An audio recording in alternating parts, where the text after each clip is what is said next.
We will halve inflation, grow the economy, reduce debt. Nothing's changed. The circus moves on. Rinse and repeat. We have an opportunity to become Europe's Silicon Valley. We can perhaps be a broker of some sort with Ukraine. We expect inflation to come off quite rapidly in the rest of this year. Obviously, we want to see that happen. What we now need is a period of stable, quiet, serious government. You're listening to Bloomberg UK Politics. I'm Lizzy Burden. And I'm Stephen Carroll. It feels like ages since we started by talking about strikes, but the strike that's starting, or happening rather, in the NHS today, starting with hospital consultants being joined by junior doctors tomorrow as well. This is being described as something the NHS has never seen in its history. So despite the fact that we've talked about so many major strikes, remember the nurses and how much of an effect they're having on the health service as well, this looks like a situation that's in fact a whole range of new challenges and of course going to be laid firmly at the door of the government. Yeah, so you've had the Deputy Chief Executive of NHS providers, Saffron Cordery, warning that enforcing minimum service levels, which is what you're going to get, Christmas Day levels of staffing, so only emergency care, doesn't address the reasons why healthcare workers are striking. And it comes back to pay and working conditions. We're going to talk more about inflation later because we get more data tomorrow. But Stephen, I was talking to Tom Keane, one of our anchors who's in town from New York. Visiting celebrity. This Tom morning. Keane. And he's horrified by the state of the NHS and just how creaking it is. And he lives in America. He can't understand why we don't do something more like Australia. And they seem to get paid better, the doctors there, the service seems to be better.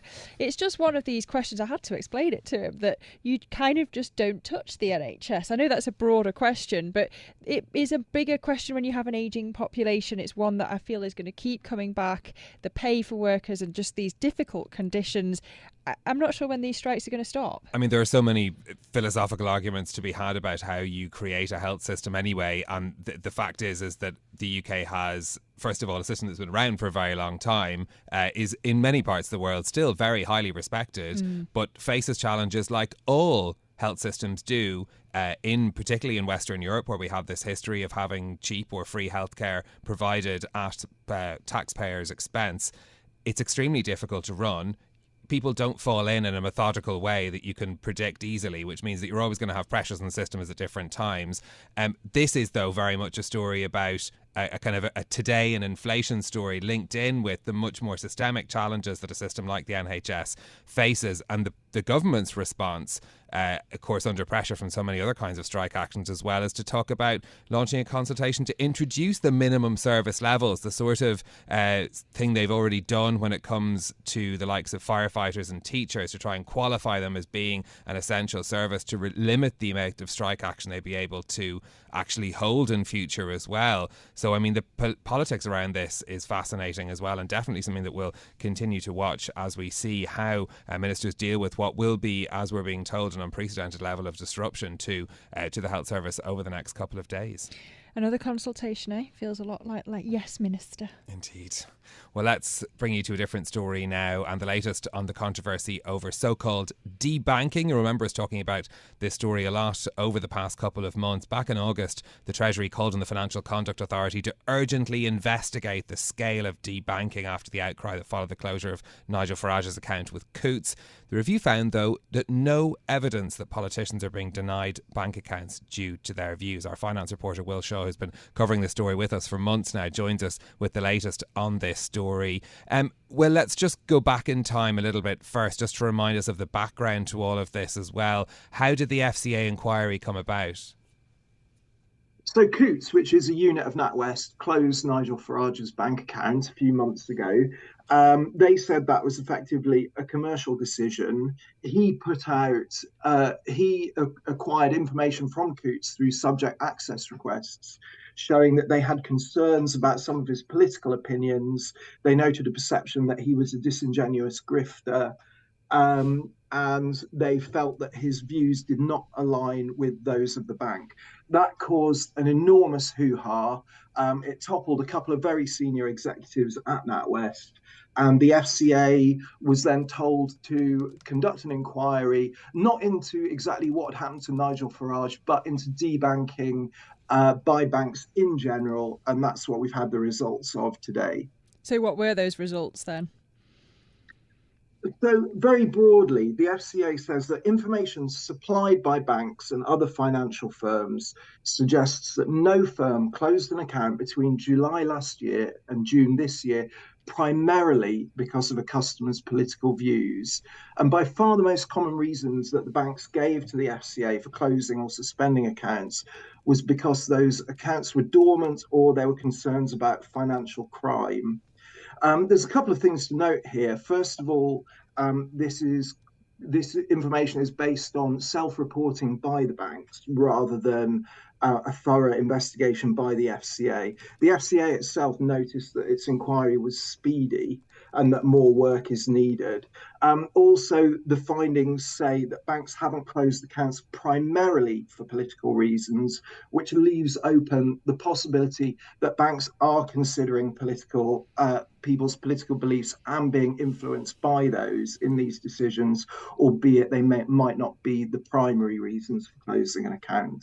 Yeah, I think eagle ears listeners, if that's an expression, will have noted the use of the word primarily in those conclusions from the FCA, and perhaps wondering exactly how deep that goes. I mean, what happens next with this then? Is that the matter resolved? What should we expect to see as the next step in the story?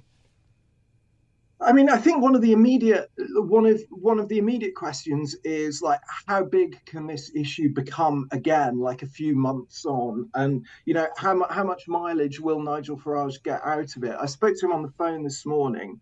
He said this is an absolute farce. There are so many people who've been debanked for political reasons because their views don't align or because they're politically exposed persons. The whole thing is a complete and utter mess.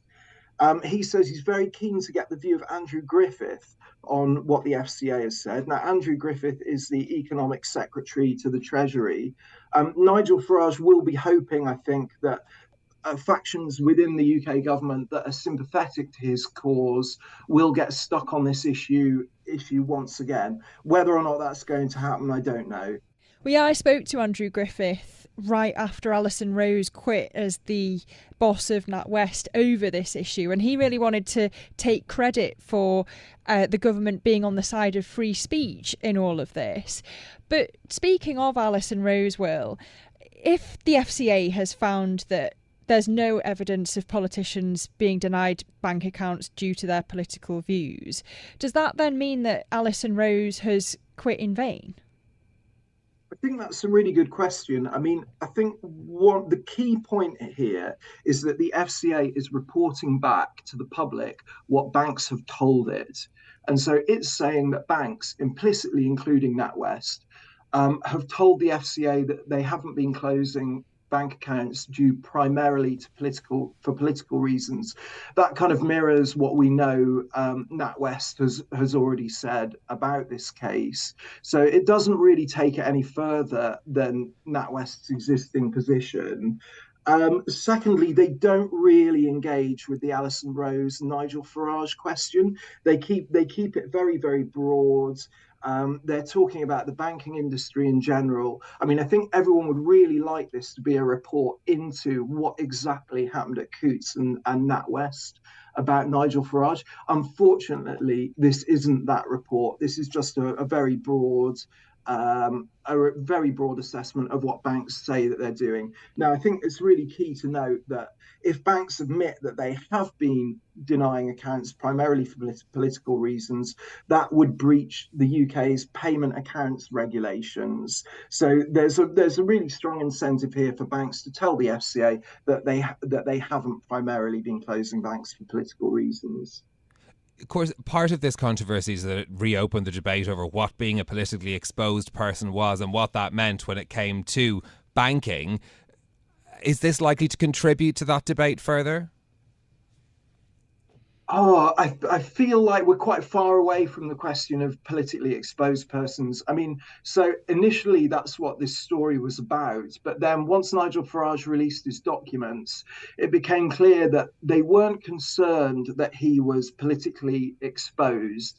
They were concerned that his sort of right-wing, what you might call anti-woke views were in opposition to their own values. So we're quite far away from the question of PEPs at this point. Will Shaw, our finance reporter, really brilliant reporting. Thanks for bringing it to us here on the Bloomberg UK Politics podcast. Meanwhile, Keir Starmer's been continuing on his travels after his trip to Montreal. He's in Paris today meeting with the French President Emmanuel Macron. This is one of those meetings where we won't see any necessarily public statements. We might get a photo, but there won't be a press conference from the two leaders. But it is interesting to see that he is being given, I suppose, the chance to meet the French President when he is the leader of the opposition and not the Prime Minister. I've been looking into some of the commentary around this meeting as well. Georgina Wright from the Institut Montaigne, who is a commentator always worth reading when it comes to things about France and also EU relations with the UK, does point out this is a meeting and not an endorsement. It is a chance for Keir Starmer to set out some of Labour's priorities and to talk with Emmanuel Macron about perhaps subjects they might have in common. Did he meet Jeremy Corbyn? I know that Michel Barnier did, but I'm not sure that whether or not Emmanuel Macron did. But he did, for example, meet both Laschet and Schulz before the German election as well. So this is not without precedent from that point of view. Taking a look at what some of the French newspapers have been saying about this, though, as well, it's been interesting to see how they describe Keir Starmer. A lot of them pointing, of course, to his massive lead in the polls and how, he is being seen in some cases as somewhat of a prime minister in waiting, but all focusing on this idea that this trip is very much about Keir Starmer presenting himself as being, the internationalist vision, and I suppose how he sees himself as a leader on the world stage. Libération, the newspaper, talking about what the French presidency saying that it is a dialogue with the president meeting with other European political actors.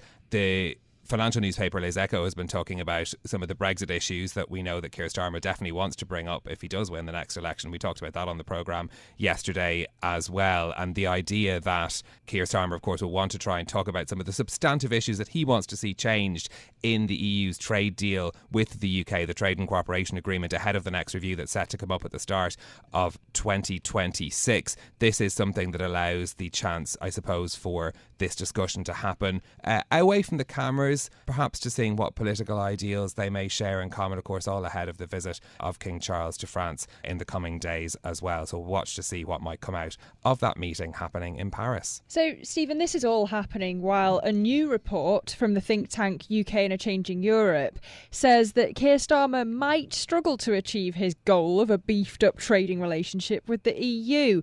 Let's get more details now with Jannike Wachowiak, who is a researcher at UK in a Changing Europe.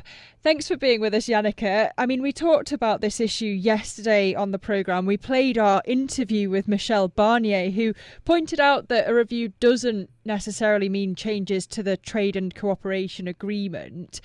What scope is there, do you think, for changes to be negotiated in 2026? Thanks for having me. So, as you say, Keir Starmer said this week that he wants to use the scheduled 5-year review of the Trade and Cooperation Agreement to seek a closer trading relationship. Our UK and Changing Europe report finds that there are, however, significant barriers for using the review in this way, because it is far from certain whether the EU has any interest in this. And there's also a question mark over the overall economic impact of the changes that Labour is suggesting, given that the UK would still be outside the single market and the customs union. So you've outlined in the report, I suppose, 3 different approaches to how this review could go. What's the kind of the most likely scenario for when this review does come up to what might be in play? So the report lays out 3 possible models for the review. The EU and the UK can decide to examine, exploit, or expand the TCA. At the moment, the examine approach, so this would be a light touch stocktake as part of existing reporting duties. This is the approach that is most aligned with the EU's current interpretation of the review. And there are several reasons for this, because first of all, the Trade and Cooperation Agreement is a very good deal for the EU. So the agreement was carefully negotiated to balance the interests of 27 member states, and there's little appetite to reopen it and risk upsetting this. After years of difficult negotiations, there's also a strong sense of Brexit fatigue in Brussels. And on top of that, EU leaders have more pressing issues to deal with. So if you think about the war in Ukraine, enlargement, the green and digital transformations, those topics have long replaced Brexit on their list of priorities. It's also important to add that there is still a lack of trust in the UK, so the EU will be hesitant to engage in negotiations unless it believes future governments will uphold whatever is agreed. So for all of these reasons, the EU is at the moment very much focused on implementation of the existing agreements, and the incentives for the EU to return to the negotiating table are quite low. Yeah, it doesn't sound like either side really is likely to budge. How has the implementation of the deal gone to date then? So, of course, earlier this year, we saw a breakthrough on arrangements for Northern Ireland with the Windsor Framework. This agreement is now going to be implemented up until 2025. The Trade and Cooperation Agreement, which is the agreement that governs trade between the EU and the UK, has been live and is being implemented for the past 2.5 years or so. However, there are still quite a few areas in the agreement that are not yet fully realized, and those are the areas that both sides could look to in the next years to build a closer relationship even without the review. What sort of areas are we talking about? So some of the things that you recently saw, for example, the deal on Horizon, so the association of the UK to the EU's research and innovation programme, that is something that was actually already foreseen by the Trade and Cooperation Agreement, and that the EU and the UK had to negotiate the details of to fully realize the potential of what they had already agreed. There are other areas where this has happened as well. For example, they signed a memorandum of understanding on financial services fairly recently. And there are other things that are foreseen by the TCA, which both sides could still look at. For example, the Trade and Cooperation Agreement encourages both sides to link their emission trading schemes. This is something that they haven't done yet, and which is going to be more complicated the longer they wait. So there are still things in the treaty itself that they could look at. But what Keir Starmer is saying is that he doesn't only want to exploit the full potential of the TCA, he also wants to build on it. So he wants to look at areas that are not currently in the treaty. And I think that is going to be quite difficult, just because there is very little appetite on the EU side to use the review for that purpose.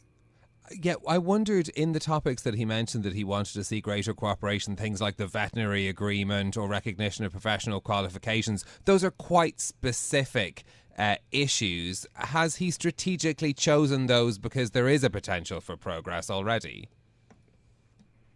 Yeah, I think you're right. Those suggestions that the Labour Party is currently making are quite niche. So if you look at the veterinary agreement, a veterinary agreement would mainly benefit the food and drinks sectors. And there are questions around what type of veterinary agreement Labour would want to sign, because the kind of maximalist version of a veterinary agreement would mean dynamic alignment with EU standards. So there's a question about trade-offs with UK sovereignty, which at the moment I don't think Labour has necessarily answered. And it is far from certain whether the EU would be interested in these kinds of trade easements, just because the deal as it is works quite well for the EU.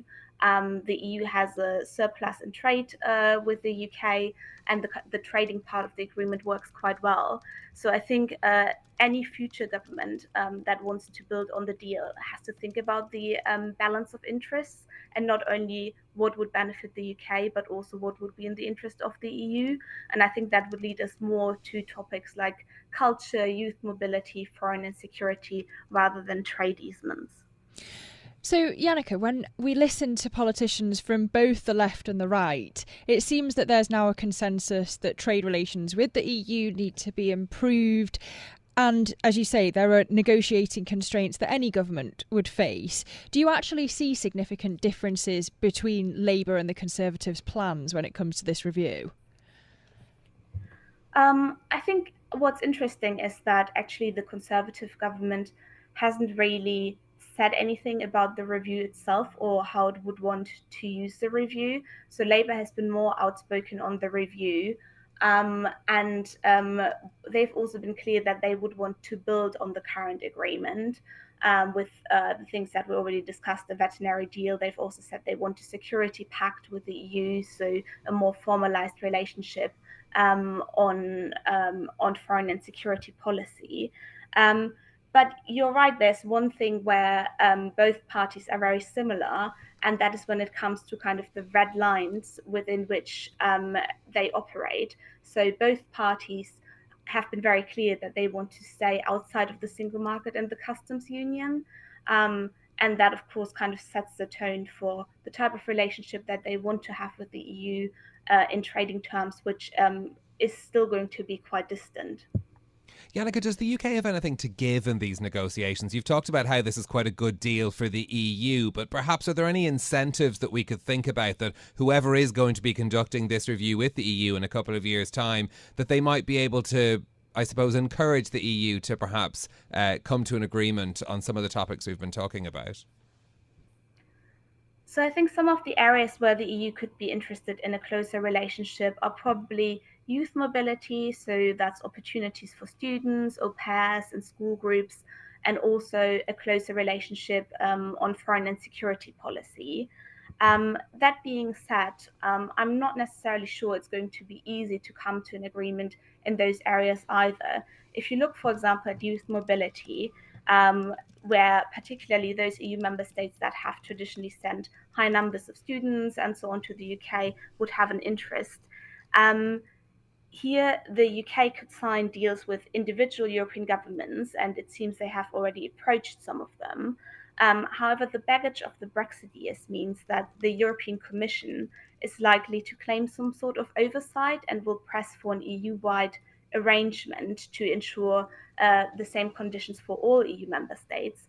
And this is probably going to be less attractive for the government in London, which is more interested in bilateral arrangements with individual member states. So even there, we see a bit of a mismatch in terms of the interests.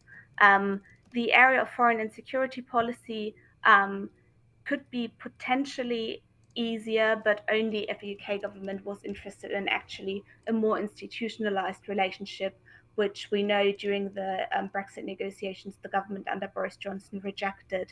But back then was something that the EU was very interested in. And of course, the war in Ukraine has shown that both sides really need each other as security partners. So that could be an area of mutual interest where the UK is a very interesting partner for the EU.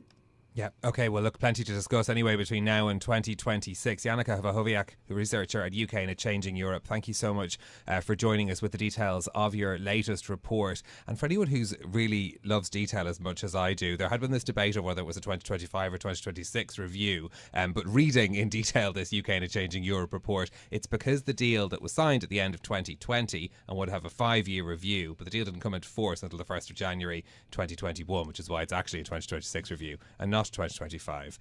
You'll never say here we don't tie up those loose ends for you. And there you were calling Michael Saunders a nerd. Indeed. Thank you very much to Jannike for that story. Lizzy, looking ahead, the big thing that we're watching out for tomorrow is going to be that latest inflation number. Yeah, so the thing is that it might actually turn in the wrong direction because of an increase in fuel prices. Of course, we've been seeing inflation coming down. It's the government's top priority to halve it by the end of the year. But if you do see a rise to 7% from 6.8% in July, that's what economists are expecting, then it could make the Bank of England's job much harder this week, especially if it's an even bigger surprise above 7%. We are, economists and markets, expecting that the bank is going to do another quarter point hike. What's going to be really interesting is the language around that decision. The chief economist of the Bank of England, Hugh Pill, as we've discussed on this podcast, has said that we're nearing the top of Table Mountain. In other words, rates have been going up and up and up. Oxygen's and then a bit light. they're going to stay at this flat top for a long time before they come down, rather than an Everest situation or a Matterhorn situation where they go up really fast and then they come down really fast. So it's a difficult situation, not just for monetary policy makers, but also for politicians as well. We've also just had the latest forecasts from the OECD, and they've said that the UK is forecast to have the highest inflation rate among the G7 nations. So this is going to be a difficult pill to swallow for the Chancellor Jeremy Hunt and, of course, the Prime Minister Rishi Sunak. Well, indeed, and plenty more on that when we get those numbers and on the programme as well. That's it from us for today, though. If you like the programme, don't forget to subscribe, give it 5 stars so other people can find it on Apple Podcasts, Spotify or wherever you listen. Our audio engineers today were Rich Sabnani and Maruful Hussain. I'm Lizzy Burden. And I'm Stephen Carroll. We'll be back with more tomorrow. This is Bloomberg. Bloomberg UK Politics. Listen weekdays at noon on DAB Digital Radio in London.